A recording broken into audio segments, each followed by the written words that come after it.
Good afternoon, everybody. This is Dr. Serge. Welcome to another episode of Search for the Truth.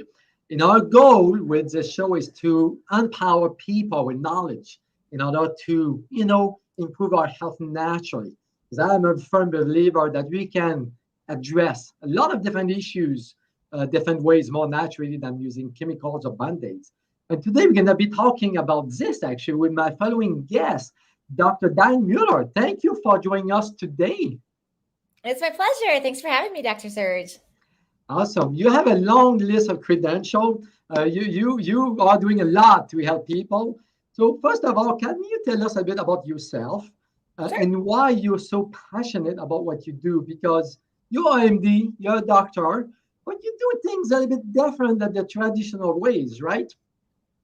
For sure. Yeah, I actually got into more of the functional, we could say slightly out of the norm conventional space, largely due to my own health issues. So started with lifelong chronic constipation. And after many years, it actually developed into some pretty severe neurological dysfunction where I was having memory loss so severe that sometimes I was forgetting where I lived. I was having dysfunction in my fingers and toes, losing a lot of feeling in my body. So some really, really scary stuff that conventional medicine couldn't solve. And that ended up really leading to my career in solving and helping people with complex chronic diseases that are not typically solvable by some of the standard types of lab tests that we do in conventional medicine. Awesome. Yeah, I read your story a little bit online. It's really fascinating. You've come a long way. I have. Crazy. So congratulations on that. So if you guys have any question for my guest, please let me know in the chat section so I can ask Dr. Diane your questions. So why? Okay, first of all, let's talk basics. So what is functional medicines? Because we hear different terms like integrative medicine, holistic medicine, functional medicine. Are they all the same? Or can you explain to us a bit in simple words what is functional medicine? Yeah, I really appreciate the question. I think it's a really important one. So, classically in conventional medicine, the example I like to give is something like high blood pressure, right? So, in conventional medicine, if you go in and somebody measures your blood pressure, typically you're going to get prescribed a medication that will lower blood pressure, right? So, that's kind of conventional medicine. It's really around like, we have a symptom, let's do a drug that pretty quickly is going to reverse the symptom. And there's a time and place for that. It absolutely is very, very, very important that we have medicine like that. And what functional medicine really is good at is looking at the entire body and really looking at research that supports, in this example, that high blood pressure could come from, say, a potassium deficiency. It could come from various infections or toxins. And so then we run clinical tests that are not just about the high blood pressure. We're actually running clinical tests to say, do we have any of these other root causes? And when we treat those root causes, much of the time we can actually avoid that high blood pressure medication. That's a really good example and really easy to actually comprehend because what's causing the blood pressure, right? Myself, I was suffering from high blood pressure in my 20s and nobody really cared about why you're 21 years old and having high blood pressure. I was put on several medications and later on I realized that I needed to address the root cause. So one pattern that I've seen a lot with people is they seem to have exhausted all the different avenues in conventional medicine, but they do not seem to have really answers, right? They may be diagnosed with high blood pressure or you have this condition, but what is missing in the end of the day from conventional medicine? So what kind of tests should be run that they don't do on the other side? Yeah, it's also really important. I think too often we do tests in conventional medicine to get to a diagnosis. So the diagnosis could be a headache or a migraine or depression or irritable bowel syndrome or irritable bowel disease or fibromyalgia, whatever it is. And oftentimes with conventional medicine, once we get to the diagnosis, then we're like, we're done. We did our job, right? Yeah. And with functional medicine, it's more around like the diagnosis is actually the beginning. So we have the diagnosis and we say, okay, now what tests do we run? And those tests can be things like we can run certain tests, for example, like a Nutra-Eval. A Nutra-Eval is a test that does a much better job at looking at vitamin and mineral and amino acid and your fatty acid deficiencies. And it's going to be much more accurate than some of those standard blood levels, for example. Yeah. We run tests where it's like, for example, a lot of tick-borne and insect-borne infections. Like people know about Lyme, for example, but there's a lot of infections that actually are transmitted via insect bites that can cause anything from autoimmune disease to a digestive problem to a headache to insomnia and more. So it's really running some of these tests that are known about, many of them in conventional medicine, but there's just not necessarily that association yet with the test causing some of these particular diseases. So can you tell us a bit more about blood work? Because this is something that, I'm a nutritionist. I help people with their nutrition. But a lot of people come to me with guidance for diet and stuff. They always come with their blood work. Everything looks fine. All the CBDs and all that, it all looks fine, but they are still dealing with sometimes chronic issues. Why is those blood tests not quite specific to pinpoint or identify causes of health issues? Several things here. So one is we need to understand where the reference ranges come from. So when I'm saying reference ranges, what I mean for everybody, just to make sure we're on the same page here, it's like when you look at that reference range, it's like, what is that window where you're saying here in the middle of the window, you're normal, outside of the window, you're not normal. And we actually base those reference ranges in medicine based upon the middle, what's called the middle 95 percentile, which means let's say we have, for example, I like using thyroid for this example. So let's say we have 100 people that have low thyroid symptoms. They have constipation, their hair is falling out, they're tired, and they all send their thyroid results in. These blood reference ranges are basically created by saying, okay, well, the middle 95% of people with thyroid symptoms in this example are normal, and only those at the top 2.5 and bottom 2.5 are abnormal. So if you're following me here, what's the problem with the development of these reference ranges, is really that we're not basically basing the reference ranges on normal, healthy people that have energy, that don't have hair loss, that sort of thing. So that's one of the major problems in when people bring in their labs is like making sure that we're analyzing them with a reference range that's not just about disease, but it's about health and optimal functioning. That could explain why I would say the majority of women have thyroid issues, but they are not being diagnosed by the doctors having thyroid problems because it's within the range. Yeah. Yeah, it's so common. It's so common that people will bring lab work in and they'll say, oh, I'm fine. It's not an issue. And, in functional medicine, we can say, well, let's take a second look, like bring that exact same blood work in and we can say, okay, well, from a true diagnostic perspective, sure, that's accurate. That maybe it's not thyroid, but is your thyroid working optimally? Is your thyroid working perfectly? Can we improve thyroid function? Oftentimes we can. And, and the same thing goes for other examples, like, in our CBCs, as well as our CMPs, for example, like with reference ranges, as well as understanding what some of these values mean. When we do a CMP and we see like calcium, for example, in there, our body, because calcium regulates muscles, including like our heart contraction, our body will go through great measures, will leach the calcium from our bones to keep the calcium in our blood normal. So we have to be pretty deficient in calcium before it actually shows up in the blood. And so that's where some of these other tests are valuable that are actually looking to say, okay, well, let's actually look inside and actually see like what is happening at a cellular level, because at the cellular levels where we can really begin to say, okay, here's our nutrient deficiencies. And that's another problem with the, just running some of these typical blood labs. One thing that really fascinates me from functional medicine is having a diagnosis doesn't mean anything, in the way that you could have 10 fibromyalgia patients and each of them will have specific factors causing the fibro pain. So it's not necessarily the same cause for everybody, like conventional medicines look at you, right? Yeah, it's such a good point. And that's what's really, really important too about this conversation is exactly what you're saying. We have say 100 fibro people in the same room and say we run a myriad of 20 different tests on all of them. what the root cause is on some of them is some of them are going to be positive in some of these 20 tests, others are going to be positive in some of the others. And so what we realize, like fibro, since we're using this example, is largely a situation where we have a change in the threshold at the level that our body actually experiences and say it has the signals for pain, right? The pain receptors. And there's so many different things as a root cause that can create that change in the body. So if we have 100 different fibro people and we're treating the root cause, treatments are going to look different for each and every one of them, depending upon what that cause is. This is the beauty of functional medicine, because you can personalize, customize something that address exactly.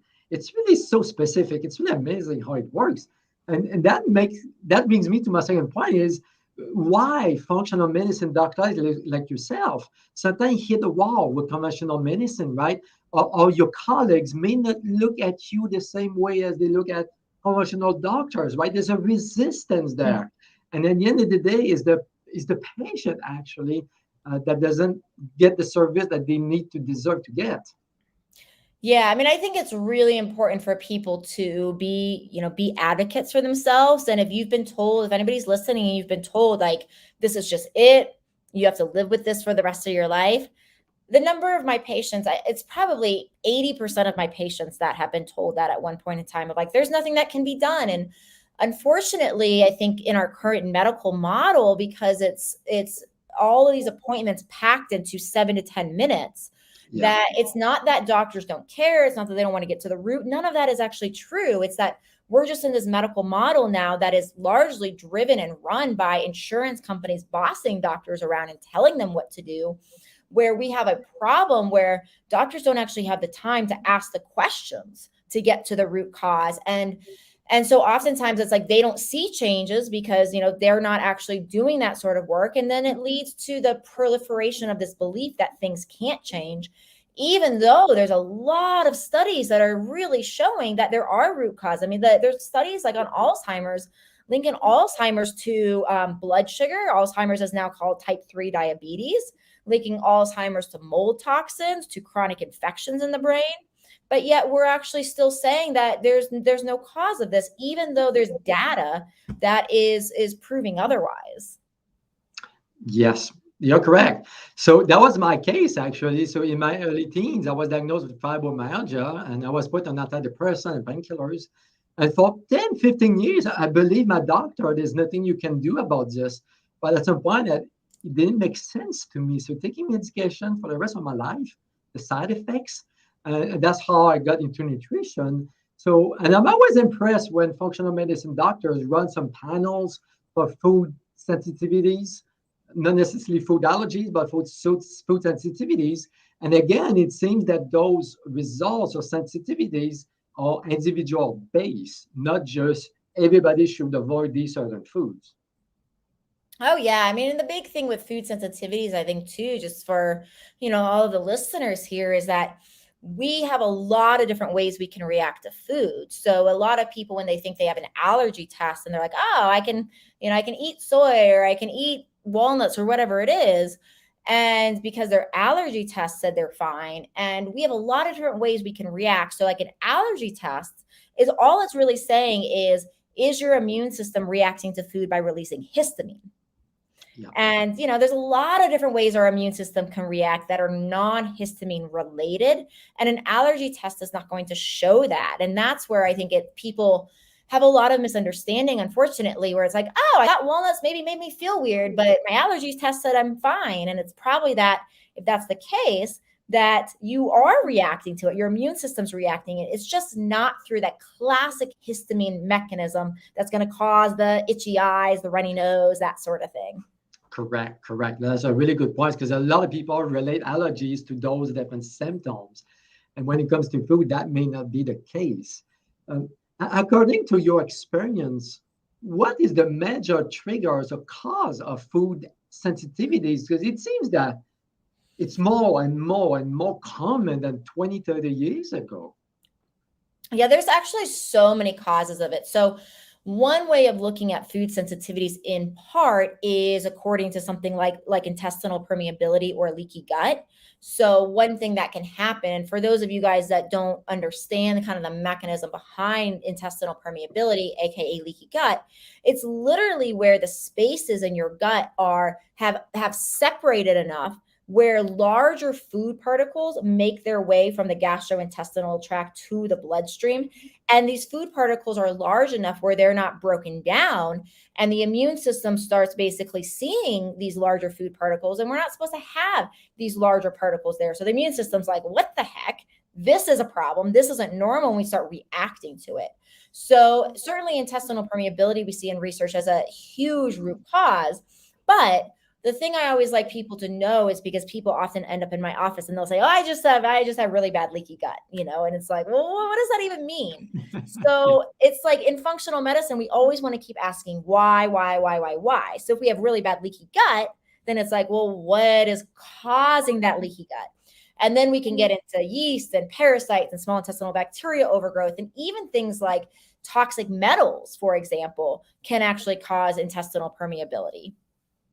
I'm really amazed by the fact that you mentioned leaky gut because I used to work in the hospital setting, and my colleagues back then, they were MDs, of course, and they didn't believe in leaky gut. Say, what is leaky gut? There's no such a thing. It hasn't been proven. But when you think about it, everything starts in the gut.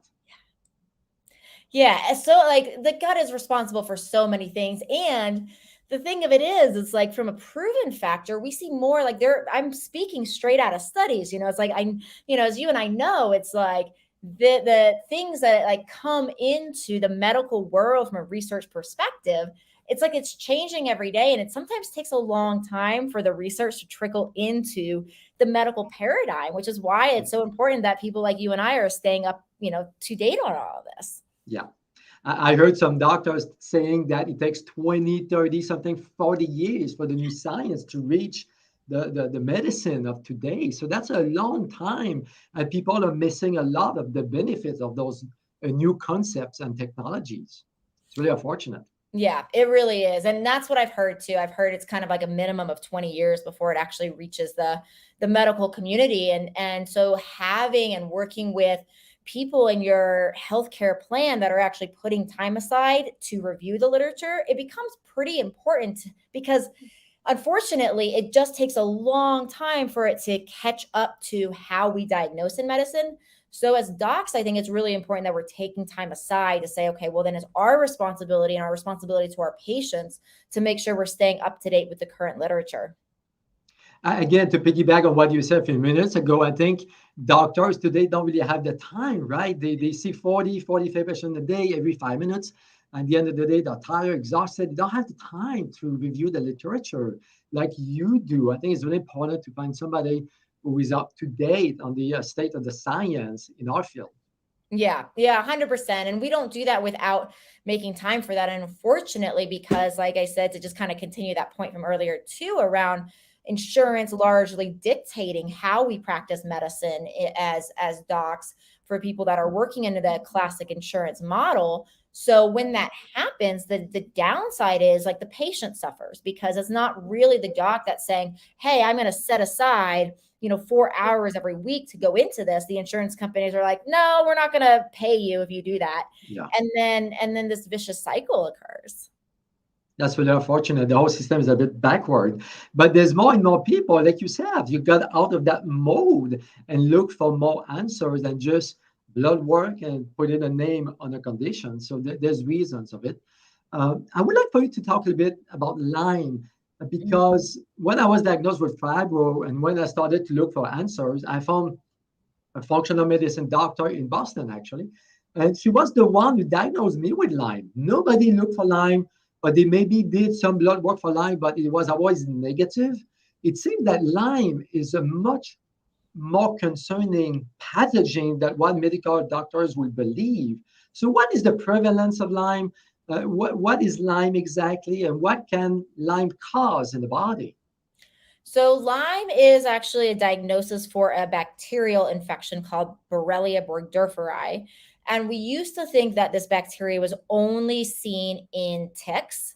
Now there's actually just very, very limited research, but there are a couple studies that are showing that it's possible for this bacteria to exist in mosquitoes and fleas.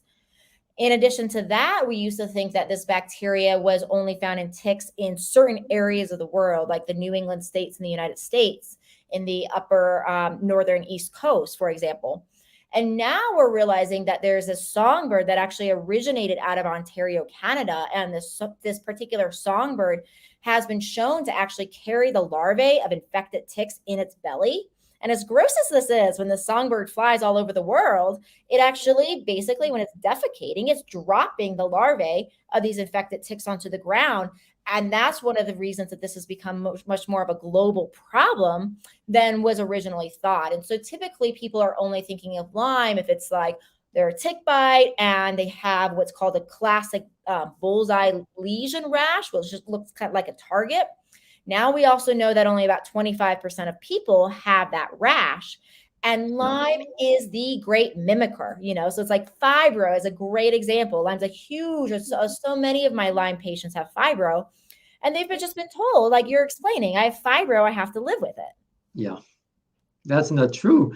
I mean, Ali, I've worked in Houston, and because I used to have Lyme, I can recognize people with Lyme symptoms. That's one of the things I'm really passionate to help people about. But a lot of doctors here in Houston area do not believe that Lyme is here. So even though you may have the clinical symptoms, they don't want to look for it because it's not here. It's on the East Coast, whatever, southern areas. But I was listening to a doctor that says that he believes, I don't know the science of it, but he believes that up to 80% of some population, some areas could actually contain Lyme, or people could have Lyme. So it's way more prevalent than what the medical community would like to admit. So what do you do when somebody has the Lyme, but has a negative result when they do the blood work or the Western blot? Well, first of all, it's important to realize that so many of these tests are poor. So the Western blot you mentioned, and even oftentimes even before the Western blot is an ELISA test that's run. And there's one study that actually showed that the ELISA test, which is what a lot of docs are using as the primary test, has a 66% chance of a false negative. And that's what we're using as a test oftentimes. Wow. That's a major problem. And the second thing is even the Western blot, there's a couple problems with that. One, it is only testing for the species Borrelia burgdorferi, which is classic Lyme. But now we know there's a lot of other species, Borrelia miyamotoi is one of many, that can cause basically Lyme-like symptoms. Symptoms can look almost identical, but it's not technically Lyme because it's not the right species. And the Western blot's going to miss those other species. And then the third problem is that it comes down to interpretation.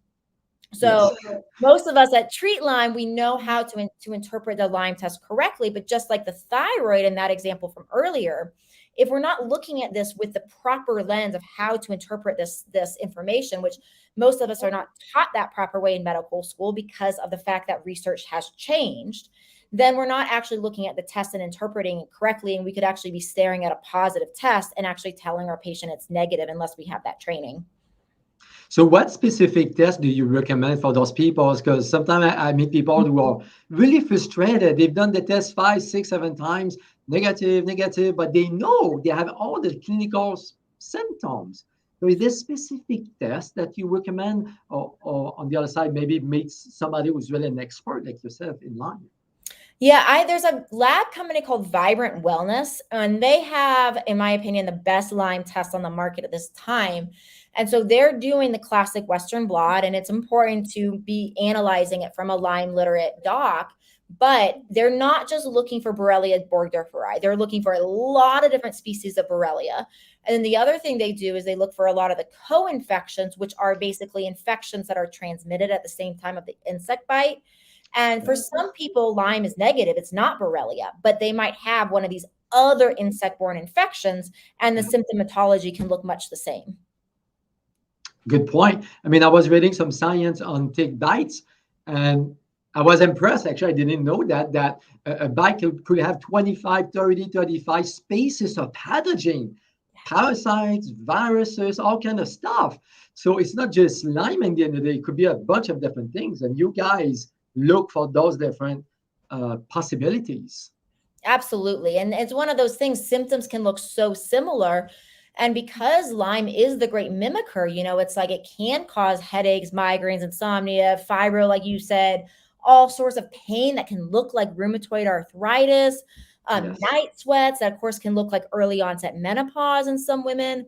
There's so many different things that it can cause that unless we're doing this like really thorough test to really look at all of these different areas, we can so easily miss something.